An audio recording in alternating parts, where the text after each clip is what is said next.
आप live cities देख रहे हैं। मैं अरुण कुमार पांडे, नमस्कार। आज बिहार में भी 2 दिन पहले केंद्रीय गृह मंत्री अमित शाह आए थे और मधुबनी जिले के अररिया से उन्होंने चुनावी शंखनाद किया। ये उनका छठा बिहार दौरा था और इस छठा दौरा में ये इसलिए कह रहा हूँ, और आए हैं तो बहुत बार, लेकिन पिछले साल अगस्त महीने में जब से भाजपा से नीतीश कुमार ने नाता तोड़ा है, तब से वो नीतीश कुमार के खिलाफ कहीं केंद्र में रह करके उन्होंने अभियान शुरू कर दिया है।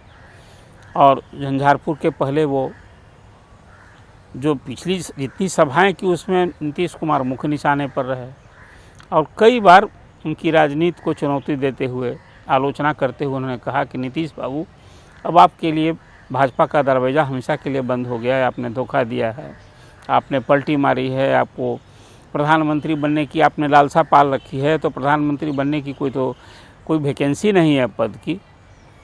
तो ये सब बात कुछ करते कहते अभी जो झंझारपुर की सभा में जो लोग समझते हैं सियासी गलियारे में, वो बात रही कि बात सही है कि झंझारपुर की सभा में अमित शाह के मुख्य निशाने पर लालू प्रसाद थे। लालू प्रसाद पर बहुत ही तीखा हमला किया। नीतीश कुमार भी निशाने पर रहे, लेकिन नीतीश कुमार पर पिछली सभाओं में जो बात जिस ढंग से उनका अटैक था वैसा नहीं था। तो अब चर्चा शुरू हो गई कि क्या भाजपा नरम पड़ गई है। मैं मानता हूं कि भाजपा न नरम पड़ी है और न भाजपा नीतीश कुमार को पीछे छोड़ने जा रही है। वो तो उनके पीछे लग गई है भाजपा। लेकिन अब जब चुनावी शंखनाद करने आए हैं तो मतलब चुनावी समर में कुछ रणनीति और नीति भी होती है। बिहार में राजनीति के अभी 2 ही किनारे हैं, एक तरफ लालू प्रसाद हैं, दूसरा तरफ बीजेपी है। और इसी बीजेपी के साथ अगस्त के पहले तक नीतीश कुमार थे, चेहरा थे, नेता थे। तो जब अलग हो गए हैं तो अब तो बीजेपी नीतीश कुमार को, पहले तो उनके नालंदा जो गृह जिला है वहीं घेरने की भरसक कोशिश शुरू कर दी है। अब आप जानते हैं कि नालंदा नीतीश कुमार का गृह जिला है और कुर्मी बहुल्य क्षेत्र है। नीतीश कुमार का राजनीतिक दृष्टि से वो बड़ा गढ़ माना जाता है। नीतीश कुमार वहाँ से एक बार MP भी हुए और सचमुच गृह जिला होने के कारण नीतीश कुमार जब बाढ़ से 4 बार सांसद हुए थे और 2 जगह से चुनाव लड़े तो बाढ़ से हार गए। जब वो केंद्रीय मंत्री थे तब की बात मैं कर रहा हूँ, और नालंदा से जीते थे। नालंदा में उनकी कितनी पकड़ है, आपको याद होगा कि जॉर्ज फर्नांडिस को उन्होंने मुजफ्फरपुर से की बजाय नालंदा से चुनाव लड़वाया और वहाँ से जीत कर गए थे जॉर्ज फर्नांडिस। अभी तो एक पार्टी कार्यकर्ता की हैसियत और पहचान कौशलेंद्र कुमार की रही और वो सिटिंग MP है। लेकिन चर्चा मैंने आपसे शुरू की कि क्या भाजपा नरम हो गई है नीतीश कुमार के खिलाफ। जो अभी सियासी गलियारे में कभी कभी चर्चा होती है, क्या फिर नीतीश कुमार कहीं भाजपा के फिर करीब होंगे। मैं इसे पूरी तरह से इनकार करता हूं। अब कोई न नीतीश कुमार के लिए कोई विकल्प है लालू प्रसाद के साथ रहने के सिवाय, अब कोई उनकी मजबूरी भी है और अब आगे यही राजनीति का रास्ता भी उन्होंने अख्तियार किया है। अब अमित शाह ने जोगबनी की सभा में कह दिया कि बिहार में जल्द चुनाव होंगे। अभी उसके कबल नीतीश कुमार और ममता बनर्जी लोकसभा चुनाव पहले होने की बात ये दोनों कर रहे थे कि लोकसभा का चुनाव पहले होगा। हालांकि आपकी चर्चा में मैं पहले भी कह चुका कि लोकसभा के चुनाव नियत समय पर होंगे, जो अगले साल अप्रैल मई में होने हैं।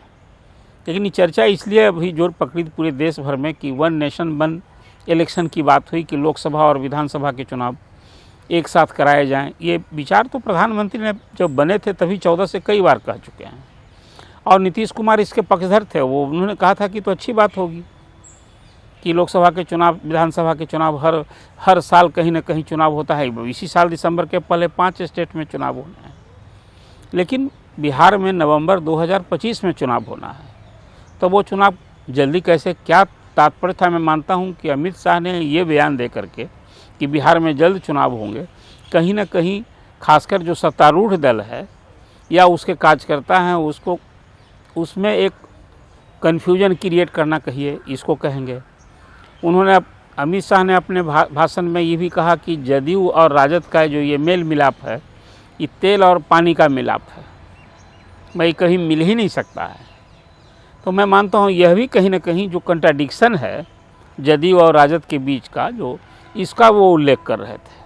और अभी मैं मानता हूँ कि लालू नीतीश भले साथ हो गए हैं, क्या कार्यकर्ता और उनके समर्थक नीतीश कुमार के समर्थक लालू पार्टी के इस पूरे गठबंधन में जो इनके एक साथ हो गए हैं क्या, ये अब सवाल है जो चुनाव में ही टेस्ट होगा। अभी तो विधानसभा की 2-3 सीटों के लिए चुनाव हुए, वो तो मैं मानता हूँ कि वो नतीजा जो है वो सत्तारूढ़ दल के लिए, इस मोर्चा के लिए बहुत इसको उत्साहवर्धक नहीं करेंगे। मोकामा सीट यदि जीता है राजद, तो वहाँ पहले सहनंद सिंह थे, अब उनकी जगह उनकी पत्नी जीती है। लेकिन 2 जगह तो कहीं ना कहीं सत्तारूढ़ दल को नीतीश कुमार और लालू प्रसाद की इस राजनीतिक जोड़ी को झटका लगा है। अब कहीं ना कहीं बीजेपी कभी अब नीतीश कुमार के प्रति कोई, मैं नहीं मानता हूँ कि सॉफ्ट हो गए हैं, और वो सॉफ्ट था वो सब कुछ निशाने पर लिया। यहाँ तक कहा अमित शाह ने कि भाई अब प्रधानमंत्री की कुर्सी वैकेंसी कहाँ है। जो कंट्राडिक्शंस को ही पैदा करने के लिए अमित शाह ने ये भी कहा कि लालू प्रसाद तो अपने सुपुत्र को मुख्यमंत्री बनते देखना चाहते हैं। तो कुल मिला जुला करके जो कंट्राडिक्शन जितना विरोधी दल में हो सकता है, अमित शाह ने भरसक कोशिश की। सिर्फ वो शब्द नहीं दोहराया इस बार कि नीतीश बाबू अब आपके लिए बीजेपी, कितनी बार दोहराएंगे। यही तो बात अब बीजेपी को लोगों में संदेश देना है कि नीतीश कुमार ने यदि बीजेपी को धोखा दिया है तो अब कभी उनसे दोस्ती नहीं होगी। मैं एक बात और मानता हूँ कि यदि ये मसल मान लीजिए होना नहीं है, मैं तो इसको पूरी तरह खारिज करता हूँ। लेकिन नीतीश कुमार कल कोई परिस्थिति बस साथ आते हैं फिर बीजेपी के, इससे बीजेपी को ही ज़्यादा नुकसान होगा। अभी देखा है आपने यूपी में घोसी का जो रिजल्ट क्या है। घोसी का रिजल्ट, जो बीजेपी के कोर वोटर्स थे वो भी वोट नहीं मिले हैं बीजेपी को। यही कारण है कि वहाँ 42,000 वोट से सपा जीती है, और जो सीटिंग एमएलए वहाँ रहा है दारा सिंह चौहान, वो किस तरह से शर्मनाक हार मैं इसको मानता हूँ। इसलिए वोटर जो होता है, जो खास करके जो कोर वोटर्स हैं, वो डिक्टेशन पर थोड़े चलते हैं कि पार्टी कुछ भी करे, पार्टी उसके मन मिजाज के खिलाफ चलेगी तो जनता साथ रहेगी। बीजेपी इसको भी भली भांति समझती है, इसलिए कि बिहार में पूरे बीजेपी की रणनीति राजनीति है लालू विरोध की। तो अब आज तक कभी यदि नीतीश कुमार लालू जी के साथ हैं, कल इधर आ जाएंगे, ये तो बात ही नहीं है। और फिर आ भी जाएँ तो बीजेपी कोई सूट कहाँ करने वाला ये बात है। इसलिए अमित शाह का नरम होना, और नरम होने से जो एक जिस तरह का सत्ता में लोग राजनीति समझने वाले लोग जो बात कह रहे हैं, वो बात मुझे तो नहीं जचती है। अब ये फिर कभी, हालांकि ये बात भी कह सकते हैं कि नीतीश कुमार जिस ढंग से कभी फैसला लेते रहे हैं, राजनीति में कोई अस्थाई दोस्ती दुश्मनी नहीं होती है। जैसे लालू नीतीश साथ हो गए, कभी लालू नीतीश खिलाफ थे, भाजपा से नीतीश अलग हुए, फिर भाजपा के साथ हो गए, फिर अलग हो गए। तो कुल इस तरह की जो बात चलती है, वो फिर मैं मानता हूँ कि ये स्थिति तो राजनीति है। अभी देखा है आपने, अब INDA बना, चर्चा थी कि नीतीश कुमार उसके नाम को लेकर नाराज हैं। फिर अभी 1 नेशन 1 इलेक्शन की बात आई तो नीतीश कुमार ने इसका समर्थन किया, पहले भी समर्थन करते थे।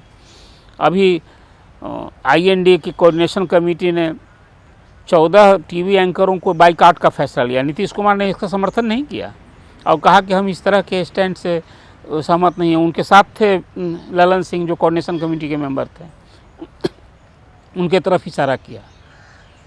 मैंने एक तरह से वो कहा कि कैसे कोऑर्डिनेशन कमेटी ने ऐसा फैसला ले लिया। ये भी कहा नीतीश कुमार ने कि हमको तो मालूम नहीं है, लेकिन हम तो पत्रकारों की स्वतंत्रता के पक्षधर हैं, मैं कहता रहता हूँ। कुल मिला जुला कर मानता हूँ कि नीतीश कुमार कुछ चीज़ ऐसे स्टैंड में खुद अपनी मर्जी से चलने की पहचान उनकी है। अब अभी देखा है आपने, राष्ट्रपति ने जो अभी भोज का आयोजन दिया था जी समिट में, उसमें चले गए नीतीश कुमार। हालांकि जाकर उन्हें कोई गलत काम नहीं, राजनीति एक अलग होती है और कहीं ना कहीं राजनीति में कोई एक अपनी नीति भी होती है, तो नीतीश कुमार की कुछ नीति भी है। अब राष्ट्रपति के 2 जो चुनाव हुए थे उसमें नीतीश कुमार थे किसी गठबंधन में, और कैंडिडेट के हिसाब से अब यहाँ रामनाथ कोविंद साहब यहाँ जब राष्ट्रपति बने, बिहार के ही राजभवन से गए थे वहाँ, तो उन्होंने समर्थन किया था। इसी तरह से कलाम साहब का भी समर्थन किया था नीतीश कुमार ने। तो नीतीश कुमार कुछ अपनी मनमर्जी से चलने के लिए भी एक उनकी पहचान है, और कभी कभी कुछ ऐसे फैसले लेते हैं जो चौंकाने वाले होते हैं। लेकिन अभी कोई बीजेपी का सॉफ्ट होना, अमित शाह का सॉफ्ट एटीट्यूड दिखना, और फिर उनका नीतीश कुमार का बात बीजेपी के पाले में जाना, मैं न तो ऐसी कोई संभावना है, और बीजेपी कहीं नहीं सॉफ्ट है। सॉफ्ट बीजेपी और अमित शाह सॉफ्ट कहीं नहीं थे। वो सब कुछ अब बिंदुवार हमला बोला जो उनको बोलना चाहिए था, अपनी में इस चर्चा में जो बात अब मैंने आपसे की कि क्या बीजेपी सॉफ्ट हो गई, अमित शाह सॉफ्ट आए, तो जो चर्चा के हिसाब से जो अपनी समझ मैंने है, अपनी बात मैंने रखी है, आप अपना कमेंट दीजिए। आप क्या सोचते हैं? क्या सचमुच बीजेपी सॉफ्ट हो गई है या नीतीश कुमार फिर पाला बदल सकते हैं?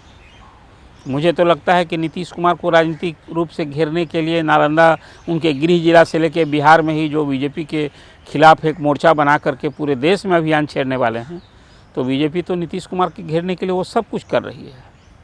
तो आपको क्या लगता है, आप क्या सोचते हैं कि ये फिर उसी तरह से स्थिति होगी, या 2015 में जो लालू और नीतीश मिले थे और उस समय जो एक राजनीतिक जलवा दिखाया था उस मोर्चा ने, आसन्नी चुनाव में यह भी मैं मानता हूं कि बिहार में फ़िलहाल जो 17 बीजेपी जीती हुई सीट है और 2024 में चुनाव में बिहार में एक चुनौती है बीजेपी के लिए, वो 17 सीटों पर जीत करना और एक जो राजनीतिक तस्वीर बदली है इसमें कुछ अच्छा करना।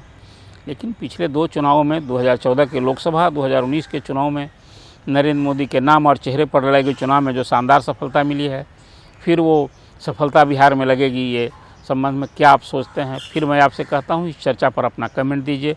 लाइव सिटीज़ को आप लाइक करें, देखें, और इस चर्चा के दौरान जो बातें मैंने की है उस पर आप अपना फिर कमेंट दीजिए। फिर मैं आपसे कहता हूँ।